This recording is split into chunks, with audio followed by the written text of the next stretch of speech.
Evil is an incredibly popular horror game series that is beloved by many, myself included. From 1 to 8 and every spin-off in between, the games have been a major success. Now, of course, when something is this much of a hit, others are going to want to try and emulate it to cash in on the popularity. Today, we are going to be discussing a game that did just this. Countdown Vampires is a notoriously bad game that is often called a Resident Evil clone, knockoff, wannabe, whatever word you want to use. It does what it can to try and be Resident Evil, but fails in every way. First of all, the gameplay is incredibly tedious and boring. There honestly aren't that many enemies around, so most of your time is spent running all over the place in complete silence.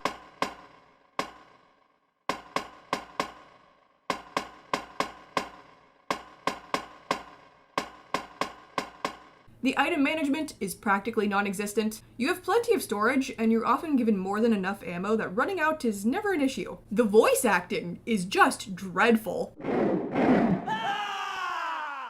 Misato, I'm going to take a look up ahead. You stay here. I'm scared to be alone, Keith.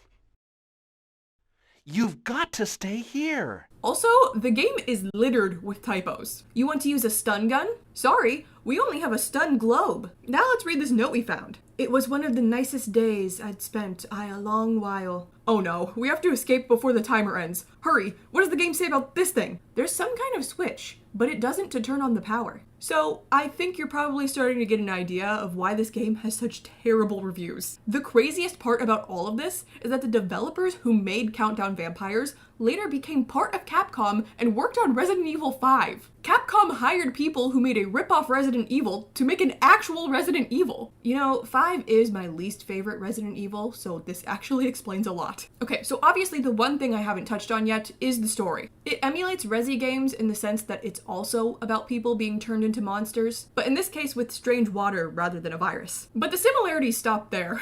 The rest of the plot is just terrible. It might be one of the worst stories I've come across yet in my time making videos on bad games. So for the rest of this video, we are going to discuss the plot in detail so you can truly understand how weird, confusing, and awful it is. The game begins with our main character telling us a little bit about himself. I'm a homicide detective from a neighboring state, and I've specifically come here for a very simple reason. I'm working as a guard for the VIPs at the Casino Hotel opening party. So this big buff boy is Keith. Can we take a moment to talk about how his voice does not fit him at all? I'm a homicide detective from a neighboring state. Like he said at the start, Keith is protecting VIPs at the opening party of the Desert Moon Casino Hotel. Now, things go off the rails pretty quickly here, so try to stay with me. During the party, a fire randomly starts. The sprinklers turn on, but the water turns everyone into vampires that honestly look more like lizards, but whatever. They start attacking and killing people. Some of the water catches on fire, which turns it white. They're vampires!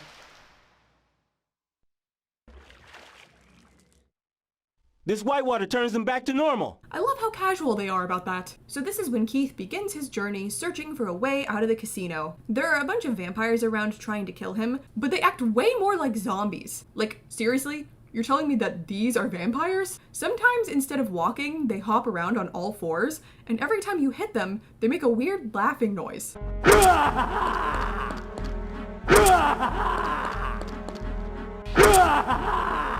These are the strangest zombies, vampires, that I've ever seen. So as I mentioned before, the gameplay is pretty boring, so nothing happens until you stumble upon a girl hiding. She says her name is Misato, and she's very scared. Keith, being the strong, kind, and brave man that he is, tells her to stay exactly where she is. It's safe there. I don't think it is. There are vampires all over the place. What makes you think they're just never going to enter this room? Keith leaves her behind and continues to look for an exit. Eventually, Misato chases after Keith anyway. Misato, I told you to wait.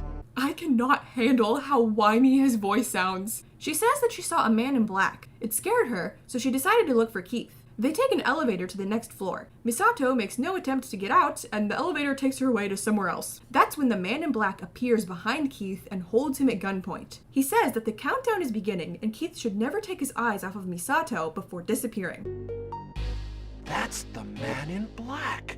Okay, how would you know that, Keith? You were turned around for the entirety of that scene. You never laid eyes on him. Later on, you find Misato passed out on the ground. She gets up and starts screaming about someone named Gels, and Keith has no clue how to deal with it. What's the matter? Hey, what's going on? After a lot more boring gameplay, Keith finds Misato passed out on the floor yet again. And the audio in this scene sounds like it was recorded in the world's echoiest room. Just what happened anyway? I followed you and came here.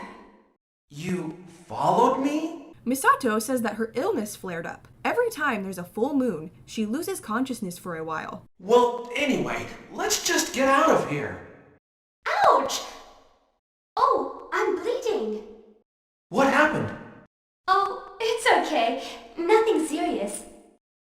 What is this game? Now you have to run around with Misato for a bit, and every time you enter a room, she's standing directly in front of you. Misato, move! Quit standing in front of my gun! Eventually, Keith tells Misato to hide, and he heads back to the room he found her in. The man in black is there, and he says that this is the family's coffin. He gets really mad that Misato got blood on it, and growls. No! Did that girl spill any blood on this coffin? Misato and Keith find a car and drive off, and the casino explodes for some reason. There are a bunch of vampires outside, so they drive far away. What? We're out of gas! I would once again like to remind you that the guy who said that line looks like this. We're out of gas! Keith leaves her in a safe room for the billionth time, because I swear he actually hates when she's around, and runs into the man in black, who finally decides to tell Keith what's going on. He says that Misato is the moon messenger, and Gels is the emperor of beasts who can control darkness. If they meet on the last day of the century, the moon will cover the sun and the world will be covered in darkness forever. However, Gels is dead, and his family is trying to revive him by the end of the night so the prophecy can be fulfilled. The other is to prevent Gills from coming back to life. It is I, the vampire hunter, who must fulfill this role. Yeah, so who gave you the role of vampire hunter exactly? Because I think you just made it up to sound cool. Then Keith runs into some lady who's like, hee, I'm evil. I want to use Gel's blood to create the strongest life form to ever exist. She leaves, and you never see her again. Keith makes it to Gel's coffin, but then 3 identical people float down from above and blast him with some magic, causing him to T-pose across the room. The game never actually tells you who these 3 are, but they want to revive Gels, so I'm just going to assume that they're his family. Anyway, in case you were wondering, their voice acting is just as good as everyone else's. Let's hurry and get him back to life. Then we'll take care of the girl. Then the man in black shows up to save the day.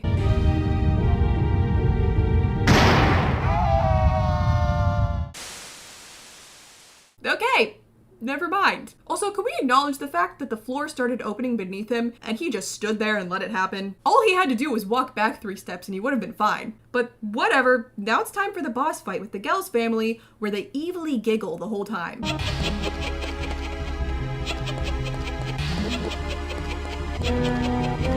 After Keith beats them, he meets up with Misato. The 2 get ready to leave, and oh god dang it, they're back. The family is like, haha, you thought you beat us, but you didn't. If you don't kill us in the next 5 minutes, Gels will be revived. Well, time to fight them again.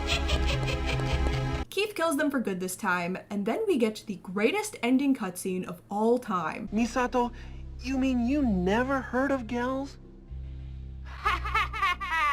Gels is the Emperor of Darkness. What?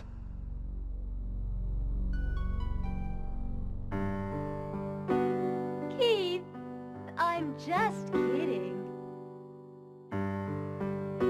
What is this game? So obviously that sucked, but if you beat the game in under 7 hours, you will unlock a different ending the next time you play. Now, obviously, I was not going to go through the entire game again just to see this new ending. So, like anyone else would do, I looked up a video of it. I'm just going to go ahead and play the new ending cutscene so that you can experience it the same way I did. Keith! Keith, thanks to you, Claudia and I found each other. But did you find your sister that Jules was talking about? Oh, you mean Jane Dark? No, I haven't found her yet.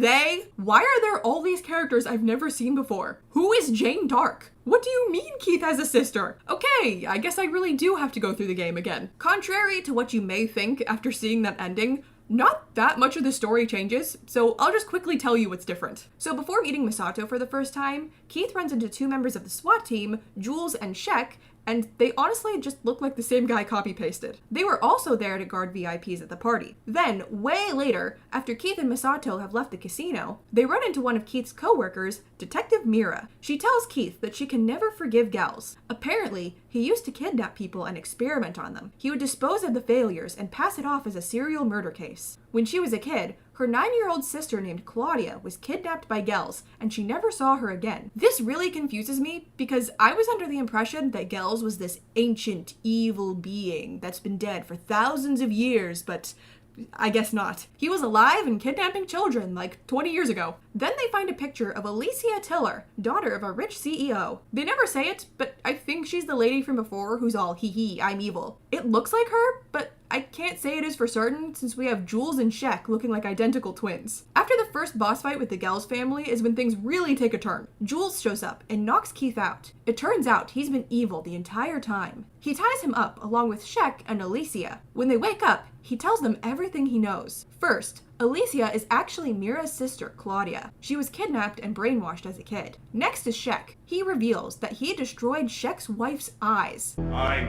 wanted to kill her, but that cop got it in the way. Wait, what cop are you talking about? I'm confused. Finally, he tells Keith that he has a twin sister named Jane Dark. Okay, that name sounds like it was made by a middle schooler in their emo phase. Her true identity is the vampire hunter, the man in black. Jules plans to pin all of his crimes on Jane. He'll arrest her, be praised as a hero, and then be elected as president. Wait, what? Before that, he'll inject Gel's blood into his veins so he and his descendants can be all-powerful. This entire Jules reveal is insane. First of all, I don't even know how he got all this information. Like, how does he know about Claudia and Jane? Next, why did he try to kill Shek's wife? That one seems really random and disconnected from all the Gel stuff. The craziest part of all, though, is that he thinks arresting Jane would lead to him being elected as president. That makes no sense. You think that the entire country is going to be so happy that you arrested one person that they're going to want you as president? Also, Jules, your plan has already failed, considering what happened to Jane.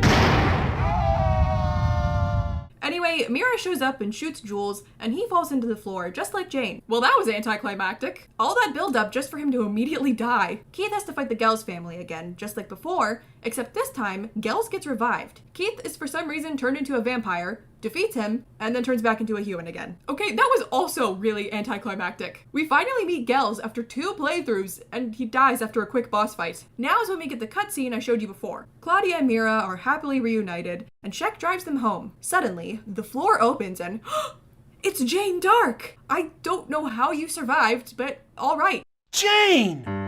We finally meet again, Keith.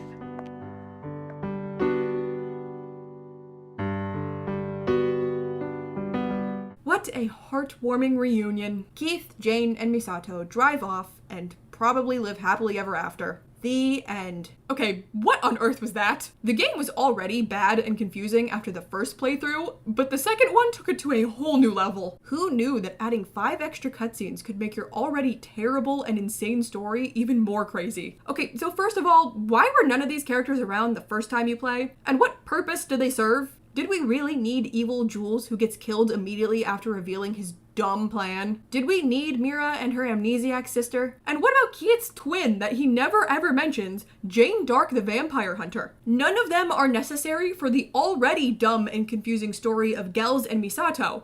If anything, they just needlessly complicate things. At the very least, they make the story a little less bare bones. So if you have them there to make the plot a little less nothing, did it really need to be in another playthrough that most people will never see because why would they ever want to play through this again? Can't we just scrap whatever this ending is and put everything from the second run in the first? Speaking of the first run, what is the deal with Gels? How did he even die in the first place? Who are these 3? What's with all the other vampires? Of all the people in the world, why does he need to meet with Misato? Oh, so many questionable decisions were made in this game. And that is exactly why I had to share it with you all. If I have to be haunted by this awful Resident Evil ripoff, So do you. But that is going to do it for Countdown Vampires.